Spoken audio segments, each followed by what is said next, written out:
Mes chers amis, bien le bonjour. Le 30 juin, le président nous a parlé d'un Congo debout.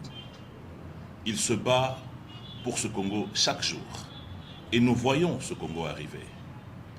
Mais je vous le dis clairement, ce Congo ne viendra pas tant que certains hommes en soutane resteront du côté de Kigali, du côté de Kagame et de l'AFC M23. La vérité est là et elle est claire. La Synco est devenue un parti politique. Le cardinal Ambongo, avec Monseigneur Cholet et Monseigneur Mouteba, ont laissé la croix pour prendre le programme de Kigali. Hier, 30 juin, en la cathédrale Notre-Dame du Congo, ce n'était pas une messe, c'était un congrès politique dans la maison de Dieu. C'est un sacrilège. Des journalistes ont été chassés, des chrétiens renvoyés à la porte. Et ce qu'ils ont lu n'était pas la parole de Dieu, c'était un message de partisans, un texte venu de Kigali et lu aux chrétiens catholiques de l'RDC. Alors, vous posez la question, pourquoi ils haïssent autant le président Félix Tshisekedi? Je vais vous répondre simplement. Ce n'est pas à cause de Dieu, c'est à cause de l'argent, c'est à cause de notre argent.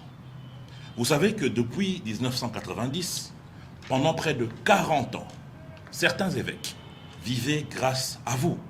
C'était la contribution des parents, c'était le minerval de l'école primaire, payé par les familles et géré par les écoles catholiques. 40 ans de raquettes.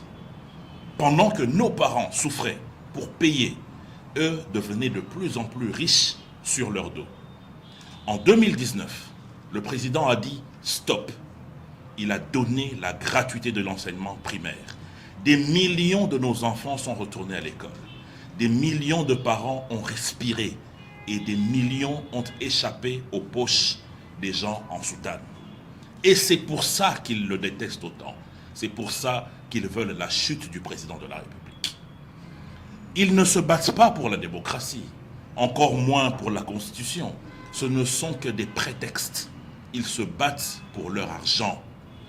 Dire que le pays va mal, sans parler d'où vient ce pays, depuis Mobutu, depuis Mouzé Laurent Désiré Kabila, depuis Joseph Kabila, et sans reconnaître que le travail fait par le président de la République porte de fruits, ça s'appelle de la sorcellerie. Mais tenez bien que le peuple a ouvert les yeux. Allez aujourd'hui dans les églises, les bancs sont vides, les gens sortent pendant l'homélie.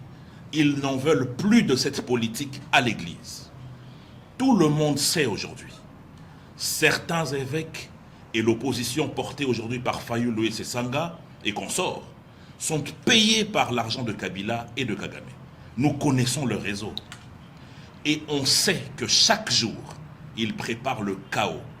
L'argent circule pour que le 8 juillet, on déstabilise la vie des Congolais. Mes chers amis, ces évêques ne défendent pas votre âme. Ils défendent l'argent, les avantages. Surtout, ceux qui viennent de Kigali, Monseigneur Mouteba l'a lui-même très bien confirmé. Vous savez, quand le pays est attaqué, on ne combat pas son propre président. Partout dans le monde, les évêques prient pour notre pays. Pourquoi ici, les nôtres ont choisi César et Barabbas au lieu de Jésus?